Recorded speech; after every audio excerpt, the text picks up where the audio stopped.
What is the ruling on making hijrah to a Muslim country in the present scenario?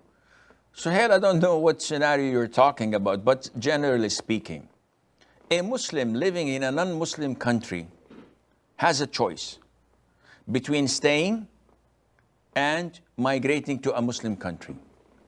If you have such a luxury and you are able to choose, definitely going to a Muslim country would be a plus and a better choice.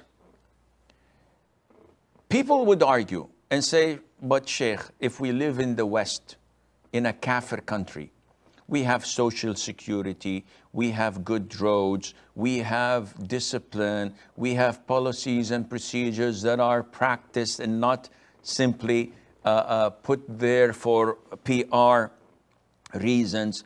We have justice and fairness, and all are equal under the eye of the law. We have better education, better health care, better freedom of expression and the ability to be treated as human beings, which in so many Islamic countries, Muslims lack. We would argue against this by saying that even if all of this is true, though I beg to differ, even if it's all true, this does not constitute a small percentage of the benefits of being a Muslim in the lands of Islam. Nothing beats being a Muslim, walking on the streets and hearing the adhan and seeing people saying Assalamu alaikum and you reply wa alaikum salam. In knowing that the meat I'm eating is halal, I don't have to doubt it. So all restaurants are halal for me to eat. In feeling that those around me share the same aqeedah, they worship one Lord, who's Allah the Almighty. They follow the sunnah of the Prophet alayhi salatu wasalam. You feel the tranquility, the peace where you live.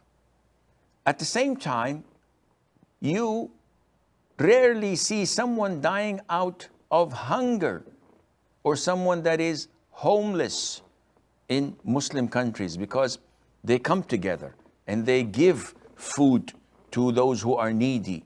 Unlike other countries, you may find people starving to death because it doesn't say anything in our religion to help others. In Islam, it is built on helping others and sticking with the community. So if you weigh the pros and cons, nothing beats being in a Muslim country. Even if you are in the Scandinavian countries or in highly modern civilized countries, as a Muslim, this is not your place. You do not fit. And this is not racist, by the way.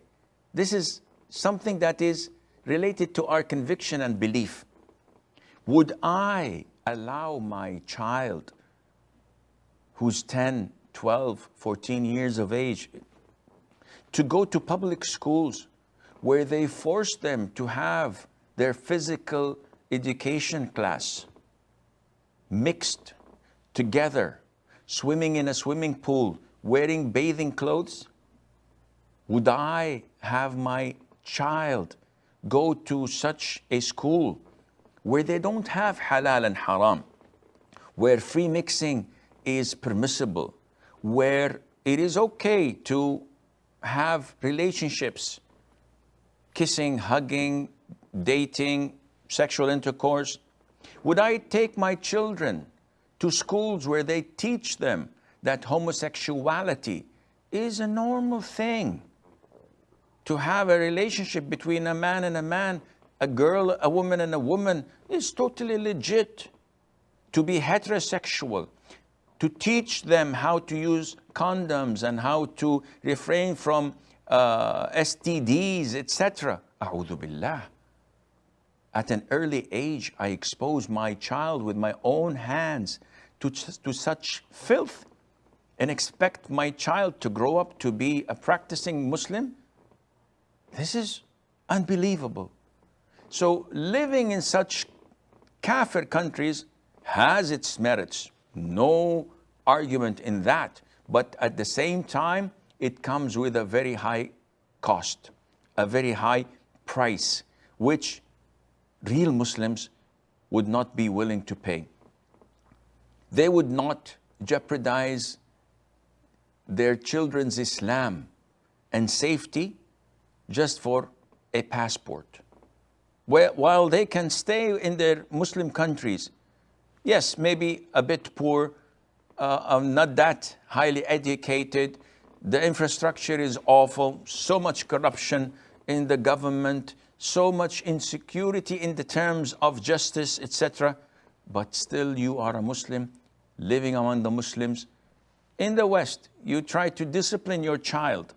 He does something wrong. It is part of our religion to instruct our children to pray when they're 7 and to spank them when they're 10 if they refuse to pray, to beat them, lightly that is.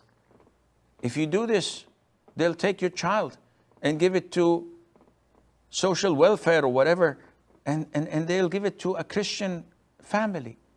What for? You know what's best for my child more than me. This is hypocrisy.